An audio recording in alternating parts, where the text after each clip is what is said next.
우리 지금 수요일 저녁마다 받은 은혜를 나누는 분들은 이번에 항존직 피택자들이죠. 그래서 우리 그 장로 피택자, 안수 집사 피택자, 그리고 권사 피택자 이제 3주 돌았습니다. 다음 주는 다시 장로 피택자로 가겠습니다.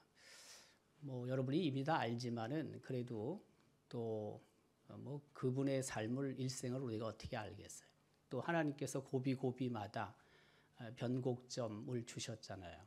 그래서 그때 또 하나님을 만나고 또 하나님의 은혜를 체험하고 그렇게 지금까지 살아온 그 삶의 여정들이 있는데 사실 이 자리에서 그 받은 은혜 하나님 만난 체험을 이야기하지 않으면 우리가 뭐 통 모르죠. 뭐 어떻게 알겠습니까? 뭐 이종길 장로님이 그렇게 예배에 가지 말라고 할 줄 누가 알았어? 나중에 예수를 나중에 믿은 것 같아. 제가 그때 이제 간증한 거 보면은 유타주에 가서 공부를 하면서 그 유타 대학에서 학위를 했다고요. 우리 이 장로님이 그때 이제 유타 대학에 공부할 때 거기에 있는 한인교회 열심히 우리 이 장로님이 나가신 것 같아요. 그때 그러면서 이제 좀 변화가 되고 또 함께 예배에 참석하는 그런 은혜를 하나님이 주신 것 같은데요. 어쨌든 각자의 그 삶의 여정 속에서 하나님이 어떻게 내게 찾아오시고 내가 어떻게 또 반응하고 응답하고 뭐 그런 것들이 다 있잖아요, 여러분들이. 그러나 또 한편으로는 이런 자리가 그런 것들을 고백할 수 있고 또 나의 삶을 다시 한번 돌아볼 수 있는 그런 기회가 되는 거죠. 감사합니다. 오늘은 우리가 나훔에 관해서 좀 함께 나누려고 합니다. 그 아수르의 멸망을 예언한 선지자 나훔인데요. 그 나훔이라는 그 이름의 의미는 위로자라는 뜻입니다. 위로자. 위로하는 사람이라는 뜻을 갖고 있습니다. 근데 지금 여기 보면은 나훔은 아수르의 멸망을 예언한 선지자란 말이에요. 근데 사실 아수르의 멸망을 예언한 사람인데 그게 어떻게 위로하는 사람과 연결이 될까? 이제 그런 의문이 좀 들긴 하는데 이제 내용으로 보면 그런 거예요. 그 아수르가 북이스라엘이나 또 남유다를 굉장히 괴롭히잖아요. 어떻게 보면 하나님께서 아수르를 세우셔서 북이스라엘 경고하시고 또 채찍으로 사용을 하신 거거든요. 그러나 아수르는 우리가 알고 있듯이 참 악한 민족이죠. 악행을 서슴지 않았죠. 범죄를 서슴지 않았죠. 그런데 그런 나라에게 하나님이 선택하신 백성들이 괴로움을 당하고 있다고요. 고난을 당하고 있다고요. 어떻게 생각해 보면 하나님으로부터 선택받은 백성 입장에서 봤을 땐 대단히 한심한 거죠. 이게 도대체. 근데 하나님께서 나훔 선지자를 통하여 아수르의 멸망을 예언하시잖아요. 이것은 무슨 뜻이냐면 하나님의 공의, 하나님의 정의는 살아있다라는 것이고 아무리 지금 그 이방 민족인 아수르에 의해서 하나님의 선택받은 백성이 고난 속에 있다 할지라도 하나님께서는 공의와 정의로 그들을 심판하신다는 거고요. 이제 그것이 상대적으로 봤을 때 선택받은 하나님의 백성 입장에서 볼 때는 위로가 되는 거죠. 하나님께서 그들을 그냥 가만히 놔두시면 얼마나 참 속이 답답합니까? 물론 뭐 하나님의 선택받은 이스라엘 백성이 잘한 건 하나도 없어요.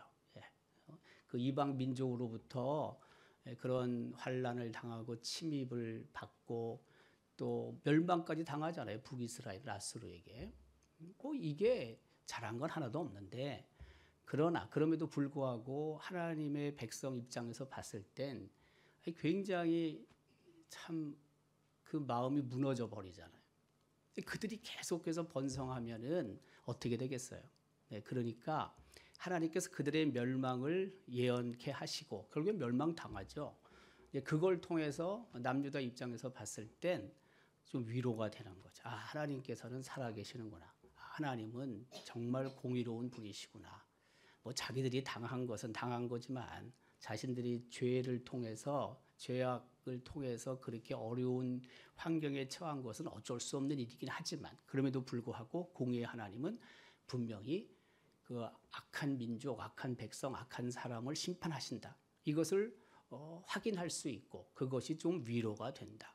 그런 의미로 나훔의 그 이름의 뜻이 위로자, 위로하는 사람이라고 할 수 있겠죠.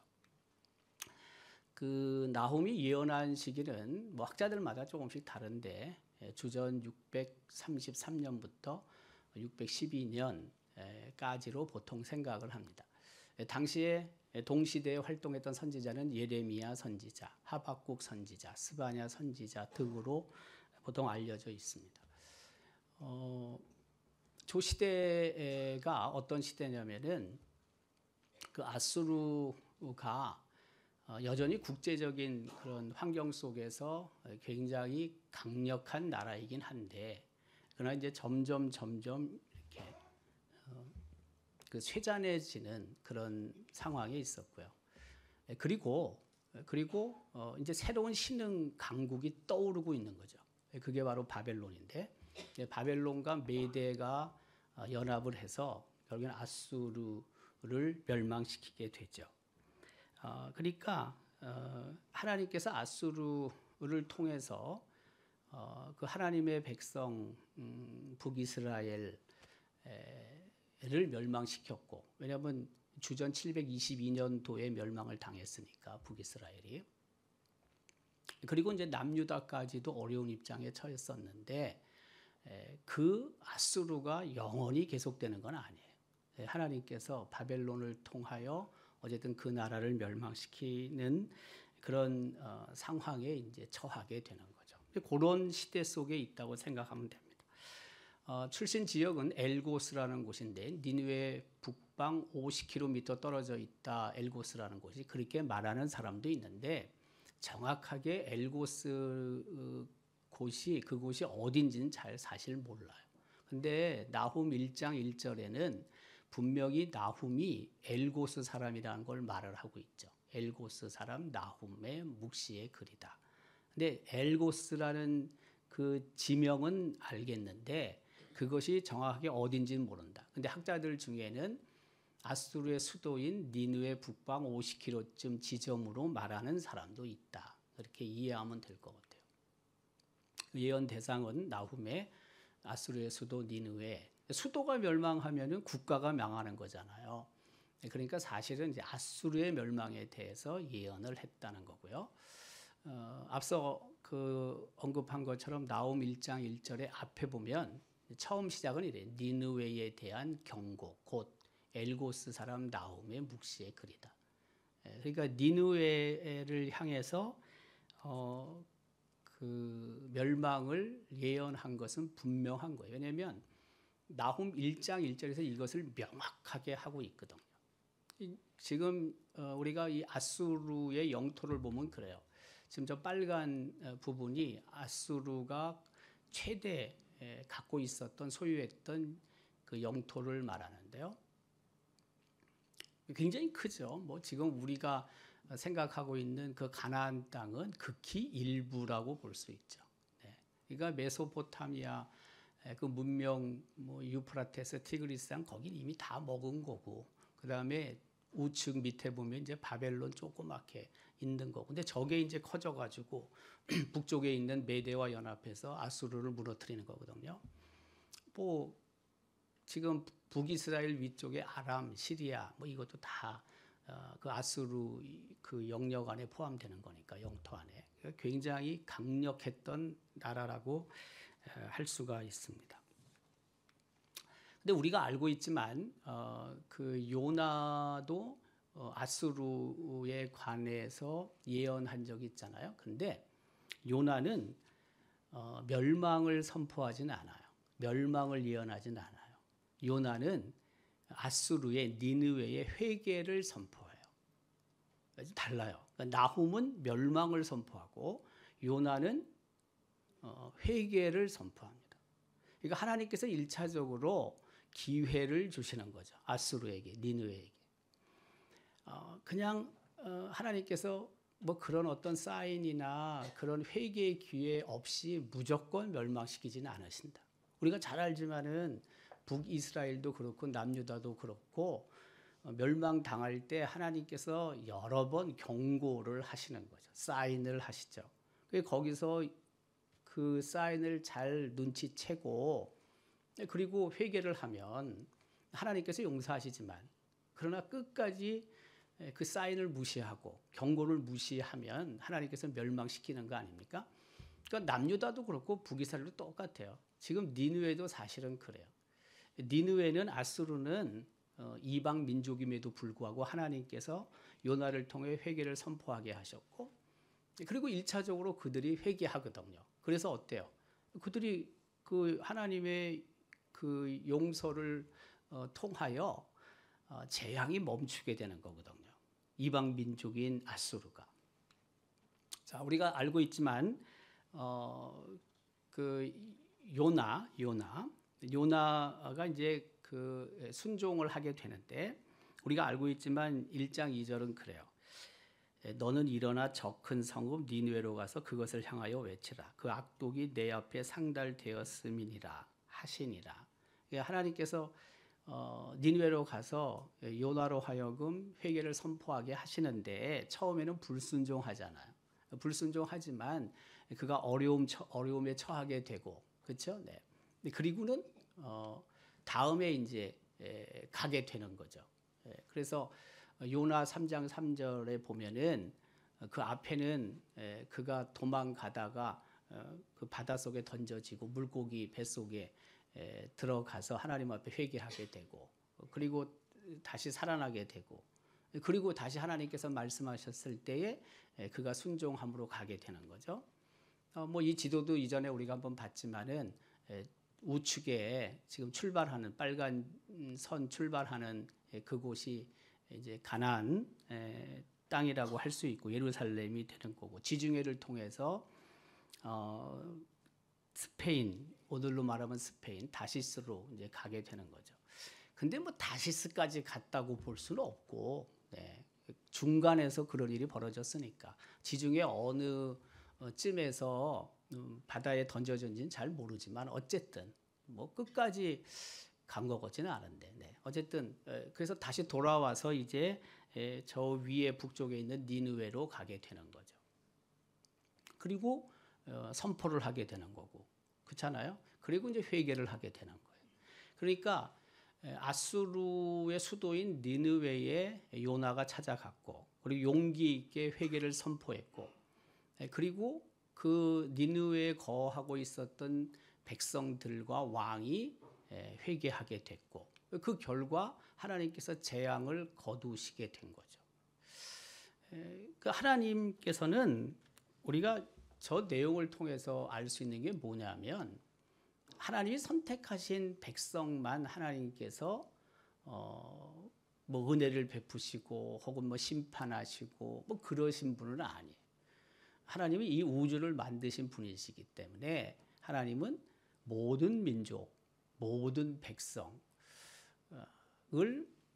심판하시고 또 은혜를 베푸시는 분이시다라는 것을 우리는 저 요나의 그 회개 선포와 또 회개를 통해 재앙이 멈추는 것을 통해서 알 수가 있습니다. 요거는 이제 그 바벨론 포로 전 혹은 바벨론 포로 이후 혹은 뭐 포로 중에 있었던 선지자들의 예언에 관한 내용인데 뭐 북이스라엘이나 혹은 남유다에서 활동했던 선지자들에 관한 내용이에요. 저기 지금 녹색은 바벨론 포로 이전에 북이스라엘과 남유다에서 예언했던 선지자들을 모아놓은 것이죠.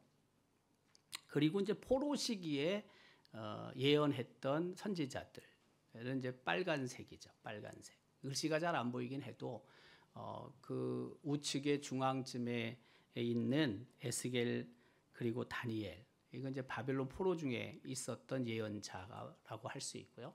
그다음에 녹색 그 맨 위에 있는 것은 요나, 나훔은 니느웨에 관해서 예언했다라는 의미죠.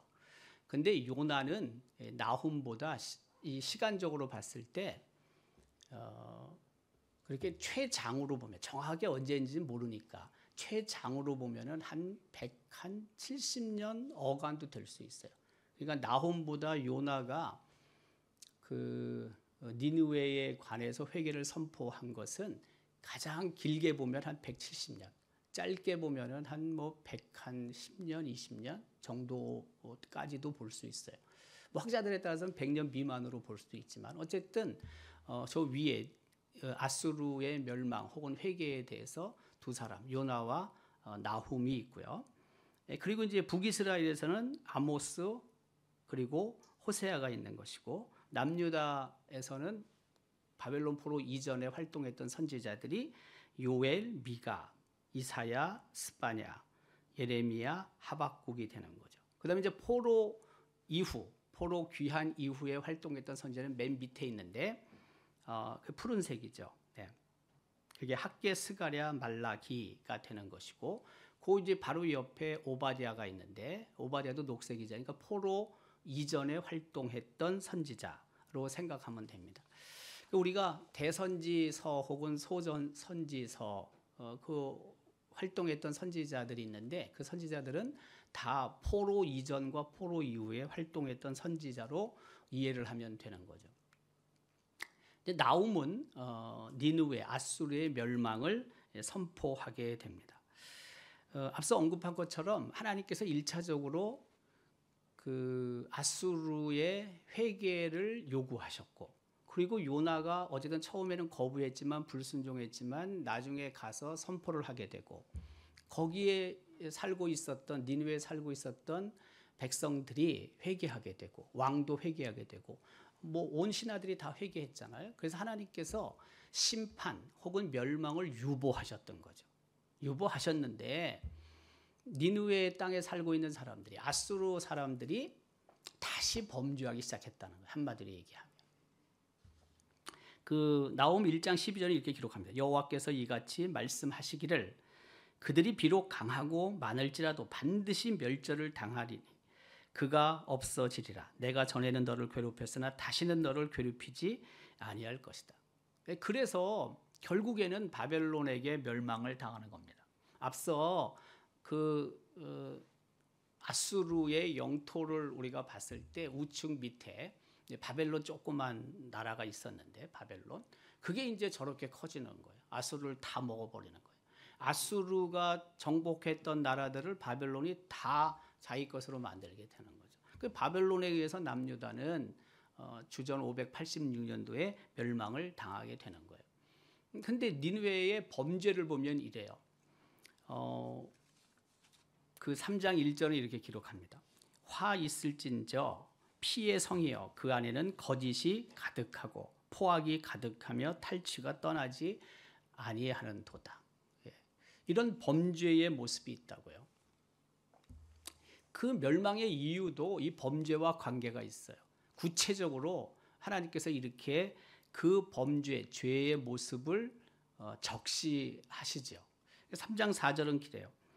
이는 마술에 능숙한 미모의 음녀가 많이 음행을 함이라. 그가 그의 음행으로 여러 나라를 미혹하고 그의 마술로 여러 민족을 미혹하느니라. 유혹을 당하고 미혹을 당하고 결국에는 하나님 앞에 부끄러운 죄들을 범하게 되었다는 거예요. 멸망의 참상이 이렇습니다. 그 2장 6절, 7절 그리고 이제 10절은 이렇죠. 강들의 수문이 열리고 왕궁이 소멸되며 정한 대로 왕후가 벌거벗은 몸으로 끌려가니 그 모든 시녀들의 가슴을 치며 시녀들이 가슴을 치며 비둘기같이 슬피 우는도다. 니느웨가 공허하였고 황폐하였도다. 주민이 낙담하여 그 무릎이 서로 부딪히며 모든 허리가 아프게 되며 모든 낯이 빛을 잃도다. 네. 얼마나 그 강대했던 나라가 비참하게 됩니까, 여러분? 그러니까 우리 한 가정도 그렇고 어떻게 보면 뭐 회사도 그렇지만은 국가도 마찬가지인 거예요. 아무리 강력한 나라도 어느 순간 무너지기 시작하면은 정말 한심하게 무너지는 겁니다. 예. 우리 인류 역사를 보면은 그렇게 강대국이었던 나라들이 정말 한순간에 훅 가버리잖아요. 한순간에. 네. 그럼 미국이 뭐 지금 그렇게 강력해 보여도 어느 순간 훅 가버릴 수도 있습니다. 아무도 모릅니다. 예. 뭐 지금은 그렇게 뭐 진짜 어떻게 보면 전 세계에서 1강이죠, 1강. 네. 예전에는 뭐 2강, 뭐 소련과 미국이 2강이었지만 소련은 이미 가버렸고, 네. 중국이 좀 올라오다가 중국도 가버렸고, 거의 가버렸죠, 뭐 중국도 이제 1강밖에 안 남았어요. 너무 오만하면 안 돼요, 미국도. 네. 어느 순간 훅 가버릴 수 있어요. 그러면 또 어느 나라가 또 다시 또 강대국이 되겠죠.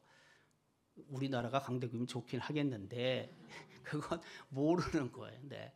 우리나라가 되면 좋긴 하겠지만 그건 뭐 아무도 모르는 거죠. 하나님께서 어떻게 하실는지 모르는데 어쨌든 한순간에 갑니다. 한순간에. 오만하면 안 돼요. 범죄하면 안 돼요. 예. 그 나훔 3장 10절은 또 이렇게 말씀하고 있죠. 네. 그가 포로가 되어 사로잡혀 갔고 그의 어린 아이들은 길 모퉁이에 매어침을 당하여 부서졌으며 그의 존귀한 자들은 제비 뽑혀 나뉘었고 그의 모든 권세자들은 사슬에 결박되었다. 얼마나 비참합니까? 그 최고의 강대국인데 네. 한순간에 가는 겁니다. 한순간에. 네. 어쨌든 뭐 개인적으로도 그렇고 가정적으로도 그렇고 우리 하는 모든 일도 그렇습니다. 예. 그렇게 아주 오래 가는 경우가 많지 않습니다. 겸손하게 정말 그 돌다리도 두드려 보고 건너야 되듯이 말씀 앞에 온전히 겸손하게 하나님 말씀에 순종하며 살아갈 때나 그래도 그런 것들을 지키고 유지하고 갈 수 있는 거지.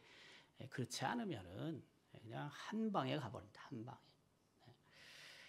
아수르의 이 모습을 보면서 뭐 그 이후에도 똑같죠. 뭐 그 이후에도 그 전 세계를 주름잡았던 나라들 다 그런 거 아니에요. 뭐 그리스도 그렇고 로마도 그렇고 뭐 우리 알고 있는 뭐 무적함대 스페인도 그렇고 뭐 영국도 그렇고 다 그런 겁니다. 네. 얼마나 많은 최고의 나라들이 유지하지 못하고 무너져 버렸습니다. 이 나훔 선지자를 통해서 우리에게 하나님이 주시는 몇 가지 교훈이 있는데 두 가지만 얘기하려고 합니다. 하나는 하나님은 공의의 하나님이시고 그리고 역시 심판하신다. 네. 우리가 볼 때는 그 심판이 늦어지게 올 수도 있습니다. 늦다고 생각이 될 수도 있습니다. 그렇지만 하나님은 반드시 심판하십니다. 이것도 좁게 보면은 개인을 하나님은 심판하시는 분이시고 아주 넓게 보면은 우주를 심판하시는 거죠. 아주 크게 보면은 우주를 심판하시는 거예요. 뭐 중간 단계로 보면은 한 나라를 하나님은 심판하시는 거예요. 아주 작게 보면은 개인도 하나님이 심판하세요. 네. 어떻게 보면 죽음도 심판이에요. 죽음도 심판인 거예요. 네. 그러니까 그 이유는 하나님이 정의로우신 분이시고 공의로운 분이시기 때문에 하나님은 심판주로 어쨌든 서십니다. 그러니까 우리 입장에서는 우리의 삶을 어쨌든 잘 돌아보아야 합니다. 성찰해야 한다고 보통 얘기를 하죠. 성찰해야 하고 내가 정말 말씀 앞에 온전한 자로 살아가고 있는지를 늘 점검해 볼 필요가 분명히 있는 거죠. 분명히. 또 하나는 뭐냐면 하나님은 위로하시는 분이시다.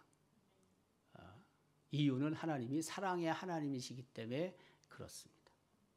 사랑의 하나님이시기 때문에 우리를 격려하시고 위로하십니다. 앞서 처음에 모두의 이야기를 했지만 그 아수르의 멸망은 지금 고난 당하고 있는 남유다 백성에게는요 굉장한 위로가 되는 거예요. 물론 뭐 남이 잘 안 되는 건 남이 멸망 당하는 거 보면서 고소하다 그런 의미가 아니라 하나님은 우리가 알기에 분명히 공의의 하나님이신데 정의의 하나님이신데 그런 불의가 판을 치고 있는 것들을 보면서 그걸 믿고 있는 사람들 입장에서 낙심이 되거든요. 사실은 물론 이 길게 보면은 하나님께서는 그렇게 하실 것을 믿지만 그러나 내 눈앞에 펼쳐지는 것을 보면 불의가 정말 막 공의를 다 이렇게 압제하고 있고요. 억압하고 있고요. 이런 것들이 얼마나 낙심이 됩니까? 그런데 하나님께서 어쨌든 그 불의로운 사람들, 불의로운 국가를 하나님은 어쨌든 심판하신다. 이게 힘이 되는 거죠. 격려가 되는 거죠. 위로가 되는 거죠. 우리 삶도 똑같아요. 사실은. 우리가 믿는 하나님은 사랑의 하나님이시고 결국에는 우리를 위로하시는 분이라는 것을 우리는 어떤 경우에도 잊어서는 안 되는 거죠. 성령 하나님이 위로자가 되시잖아요. 성령 하나님, 보혜사 성령님이 위로자가 되시잖아요. 지금 우리가 성령의 시대를 살고 있는 거잖아요. 성부 하나님이 지배하시던 주로 성령 하나님이 활동하시던 시대, 이제 구약 시대고 그리고 예수 그리스도가 인간의 몸을 입고 이 땅에 오셨단 말이에요. 성자 예수 그리스도의 시대잖아요. 근데 예수님이 십자가에 못 박혀 돌아가시고 3일 만에 부활하시고 40일 동안 이 세상에 계시다가 승천하셨잖아요. 그리고 10일 이후에 성령 하나님이 오셨잖아요. 그리고 그 성령 하나님이 지금 주로 활동하시는 거거든요. 성자 예수 그리스도는 전능하신 하나님 우편에 앉아 계시면서 우리를 위해 중보하고 계시는 거고 전능하신 성부 하나님께서는 여전히 이 세상 우주 만물을 다스리고 계시지만 그러나 지금 이 시대는 성령의 시대인 거거든요. 그러니까 성령의 시대라는 것은 무슨 뜻이냐면은 성령께서 우리를 위로하시는 시대에 우리는 살고 있다. 그걸 우리는 기억해야 한다는 거예요. 나 홀로 있는 거 같고 뭐 외롭고 쓸쓸하고 뭐 설령 그렇게 느껴져도 여전히 성령 하나님께서 지금 우리 안에 내주하시고 우리 삶의 자리에 계시고 그분이 우리를 위로하고 계신다. 이것을 잊으면 안 된다는 거예요. 그래서 그 기본은 뭐냐면 우리가 믿는 하나님이 사랑이시기 때문에 그 사랑의 하나님께서 우리를 위로하신다는 것을 늘 기억하고 공의의 하나님이 불의를 가만 보고 계시는 건 아니다. 우리가 생각하는 것보다 그 하나님의 행동, 하나님의 심판이 조금 지연되고 있다. 근데 하나님은 하나님의 시간에 맞춰서 심판하시는 분이시다. 우리가 볼 때 그렇다는 거고. 또 하나는 사랑의 하나님께서는 어쨌든 그 상처 입은 심령들을 치유하신다. 위로하고 계신다. 그래서 더욱 그 하나님을 우리는 의지하며 살아야 한다. 이것을 우리에게 말하고 있는 거예요.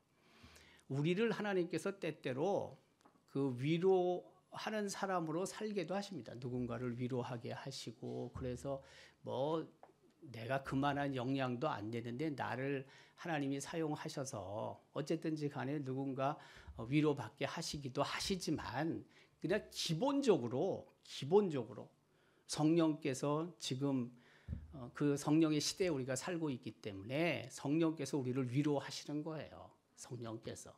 그 성령님을 더 우리가 의지하며 살아야 하는 거예요. 그 여러분 위로할 때도 조심스럽게 위로를 해야 됩니다.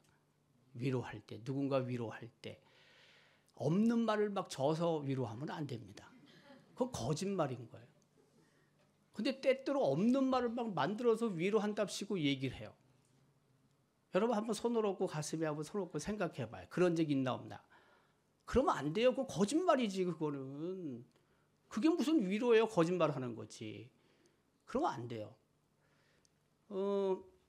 이건 제가 몇 사람한테 들은 거예요. 자, 우리가 항존직 투표를 해요. 근데 어쨌든지 간에 사모한 게 있었어. 근데 안 됐어. 가가지고요 없는 말로 막 해. 위로한답시고 순 거짓말. 여러분 그거 큰 벌 받습니다 진짜. 가서 위로할 수는 있어.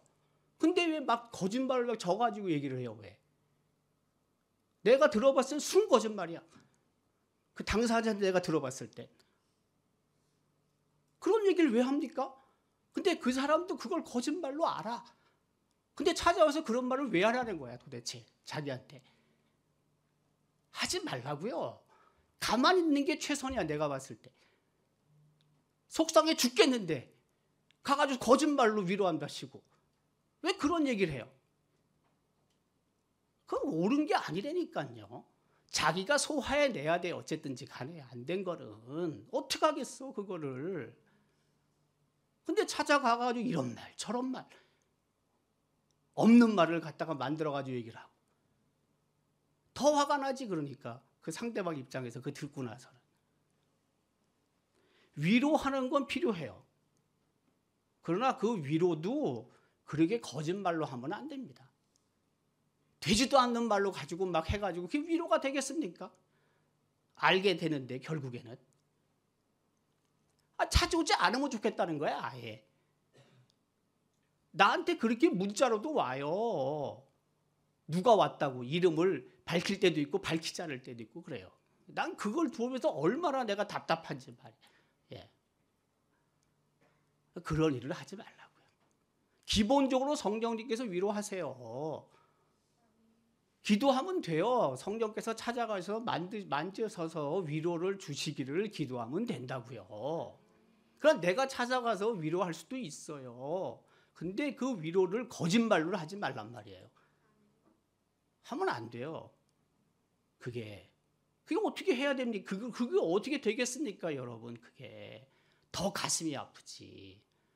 그리고 그런 일들은 어쨌든 자기 믿음의 성숙과 성장을 위해서 본인이 해결해야 될 문제예요. 어쩔 수 없어요, 그거는. 그럼 어떻게 하게 다시 할 수도 없는 거고.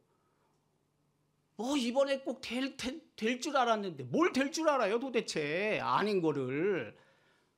이번에 반드시 돼야 되는데 그건 자기 마음이지.